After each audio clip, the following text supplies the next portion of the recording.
gospel that St. Louis is the most segregated state in the United States. And there's a reason for that.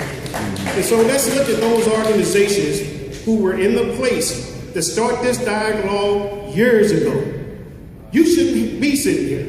This is something we should have discussed many, many years ago. And so I'm tasking this commission to do just that. Thank you. Thank you.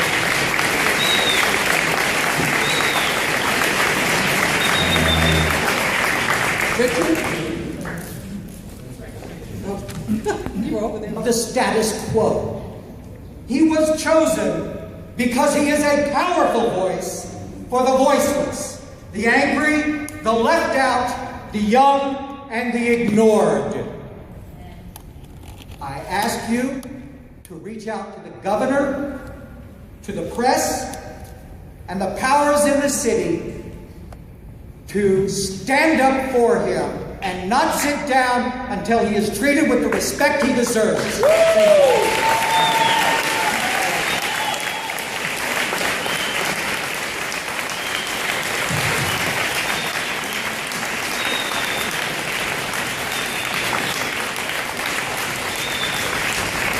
I don't want to take from her 2 minutes, but I do want to say thank you very much. And I also want to say that within an hour of receiving notice of the news report earlier this week, my co-chair and I went into one of the news outlets. We submitted a statement that Rasheed Aldridge Jr. is a valued member of this commission. We expect and anticipate his continued perspective to be a part of this discussion, and we welcome such. Something is happening. Something is happening. You feel it. Some of us call it spirit. Some of it call it an intuition. We are here with you and for you, and may the power of this change be within us and erupt.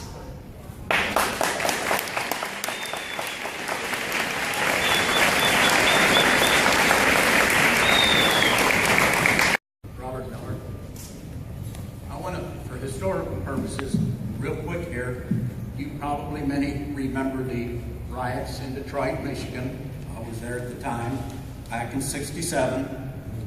Approximately 2,500 stores were looted, property damage, $32 million, which today would be probably $250 million.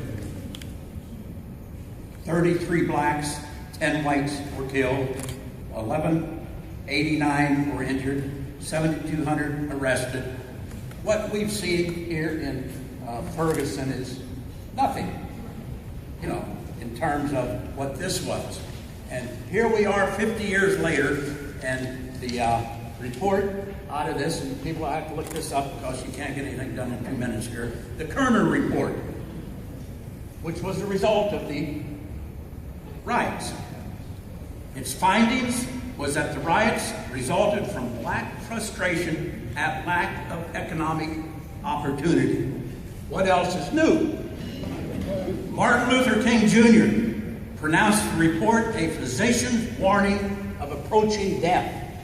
What else is new? Nothing's been done. And he called it a prescription for life. What were some of the commission's recommendations? Unless there are sharp changes in the factors influencing Negro settlement patterns within metropolitan areas, little doubt that the trend toward Negro majorities will continue. Number 2, providing employment for swelling Negro ghetto population will require opening suburban residential areas to blacks, encouraging them to move closer to industrial centers. Number 3, cities will have Negro majorities by 1985, and the suburbs surrounding them, largely white class unless there are changes in. So, you know, we have to read. We have to read. Where are we 50 years later? Nowhere. And I don't have time to wait for the next study. Too many studies.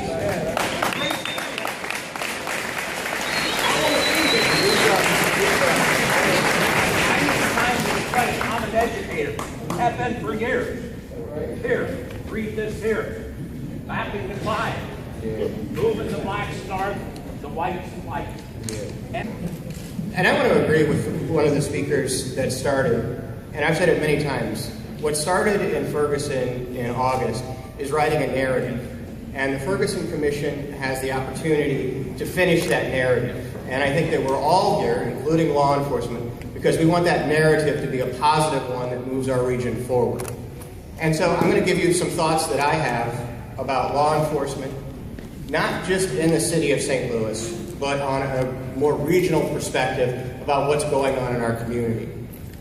The city of St. Louis is about 62 square miles and 318,000 people of almost 2 million people in the region, and we have less than half of the law enforcement officers in the city. It's a big number, but it's just a fragment of it. So I wanted to give you my thoughts as the chief of police in the city of St. Louis and as a member of the law enforcement community as a greater whole.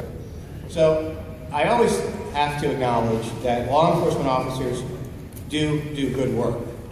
The vast majority of police officers get into the profession like I do, because I call it the noble cause. That I believe that we do the right thing for the right people at the right times. But there are individuals, and they are few in numbers, that actually taint the pool for all of us. And so when I say do the right things for the right people at the right times, officers save lives, they prevent injuries, they protect property, and in most cases they do more good than they do harm. What about the law point though? Like any profession, there are a small number of bad people that are a big part of the problem. And to answer the question that was asked earlier, from the young lady that asked about what happens to police officers that don't do the right thing, I can speak about my department. That in the 2 years that I've been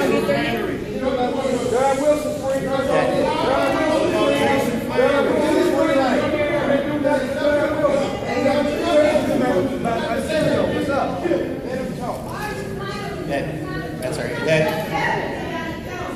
Darren Wilson is still free.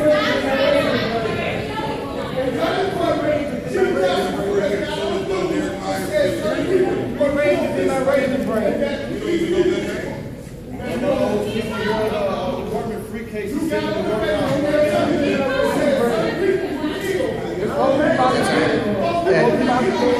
If we could, Chief Dotson.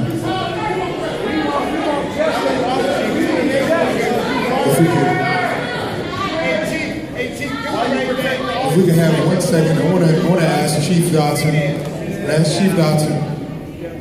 For the sake of the movement of the presentation, I want to ask Chief. I'm going to ask him to do this. I'm going to ask you to do this, Chief. I appreciate your perspective. We have asked for a presentation on 4 topics. The practices and policies in the department on 4 topics. Right. Community I'm policing. going to get to those. Racial profile. I want us to be able to finish the meeting. Quite frankly, if you don't get there quickly, I don't think we will. Well, but I think that's so the part. community You policing, have to have context. Racial so we're not going to profile. talk about context.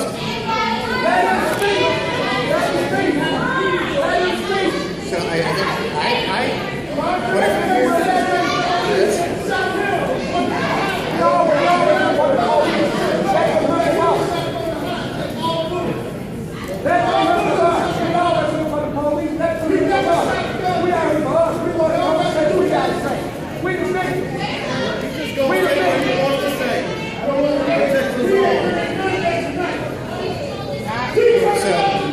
it's difficult to have a conversation when one side yells and doesn't let the other have a voice.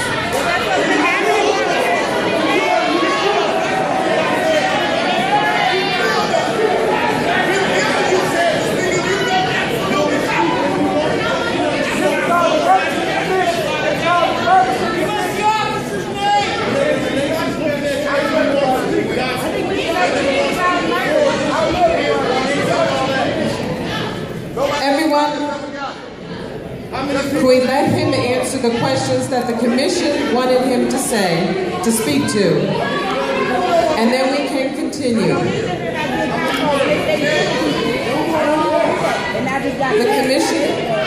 The commission asked him to speak, the chief to speak, to answer these 4 questions, and let him speak.